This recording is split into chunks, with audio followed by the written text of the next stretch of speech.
Good day, sir. My name is Tristan Jade Matogas, and I am 18 years old and I am single.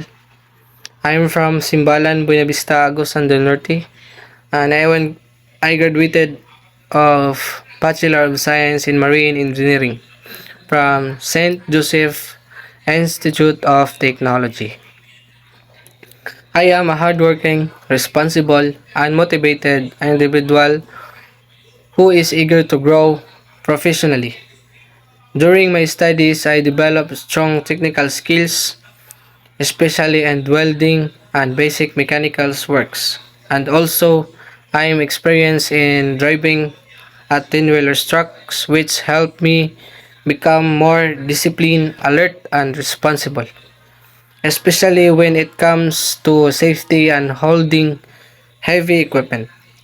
I am a type of person who is willing to learn, accept corrections positively, and work well others.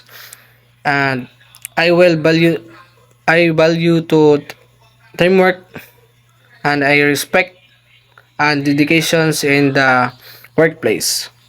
My goals is to gain more experience and improve my skills and contributions positively to the company.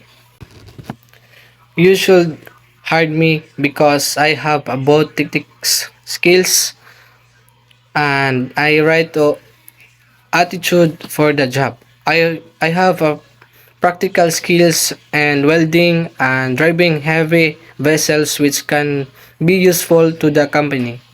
I understand the importance of safety, discipline, and the following proper procedure. Aside from my skills, I am a hardworking, dependable, and willing to learn new things. I am ready to be trained and to improve my abilities to meet a company's standard. I am also committed to doing my best in every task give to me. And if if give me opportunity, I will prove that I am a valuable employee who is dedicated, responsible, and focused on helping the company achieve its goals.